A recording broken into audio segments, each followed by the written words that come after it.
Hello tout le monde, j'espère que vous allez bien. Alors aujourd'hui nous allons réaliser cette sauce pour foufou et c'est une soupe au poisson fumé, poisson frit avec tous ses conjonjons. Et je vous dis, le goût qu'il y a dans cette sauce, si vous l'avez jamais essayé, vous ne pouvez pas savoir. Alors suivez jusqu'à la fin et essayez de la reproduire. Je vais commencer par faire cuire des ignames parce que je vais utiliser l'eau des ignames pour faire la sauce, mais cette étape est complètement facultative. Vous pouvez faire la sauce sans l'eau des ignames. Donc, après avoir cuit les ignames, dès que c'est bien tendre, je vais venir récupérer l'eau et je vais la garder de côté pour la suite. Là, nous allons commencer la sauce et dans une casserole, j'y mets mes morceaux de poisson fumé, des poissons frits, des petits poissons fumés, 2 tomates fraîches bien lavées, la moitié d'un oignon ou un oignon, des piments, des aubergines. Et là, j'ai une pâte de oignon et gingembre. Seulement ces 2 éléments. J'ajoute du sel, du bouillon d'assaisonnement.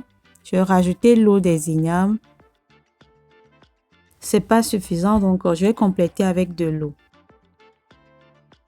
J'ajoute des oignons émincés et je vais rajouter une demi-cuillerée à soupe de concentré de tomate. C'est facultatif, c'est juste pour rehausser la couleur. Je couvre et je vais laisser cuire en surveillant régulièrement. Dès que les légumes sont bien tendres, je vais les retirer. Je vais retirer tomates, oignons et piments. Je les passe au mixeur et je reverse la mixture dans la sauce. Voilà. Je vais goûter pour ajuster l'assaisonnement. Là, il me faut un peu de sel.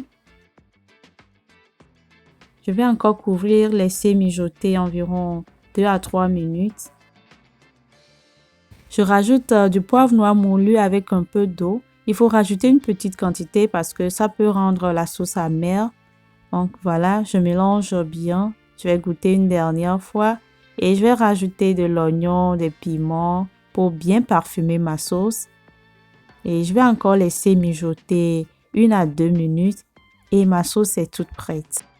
Ça sent super bon et c'est très délicieux. En tout cas, seuls les Togolais peuvent confirmer cela. Mais n'hésitez pas à l'essayer, vous n'allez pas regretter.